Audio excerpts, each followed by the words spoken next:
Welcome to Chillin' 101. We hope this video helps. In this video, I will show you how to make a thick milkshake at home. To start, choose premium, full-fat ice cream. This is crucial for that rich, creamy texture. You'll also need a small amount of whole milk, perhaps 1/4 to 1/2 cup, to help it blend without becoming too thin. Don't forget your favorite flavorings, like a generous drizzle of chocolate syrup or fresh fruit, to make it truly delicious and personalized. Now, let's talk blending. Start your blender on a low speed, allowing the ingredients to slowly come together. This prevents air from being incorporated too quickly. As it starts to combine, gradually increase the speed, pausing occasionally to scrape down any ingredients clinging to the sides.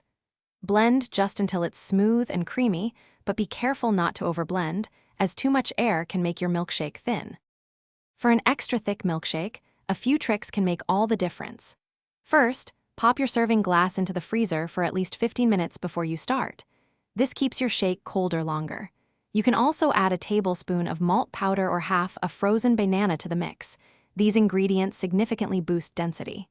Remember to use ice cream that's slightly softened but still very cold, straight from the freezer. Once your milkshake reaches that perfect, thick consistency, it's time to serve.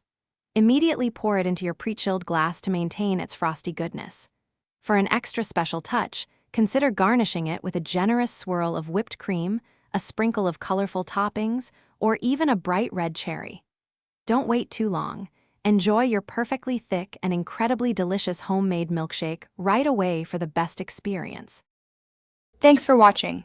Consider subscribing if we helped you.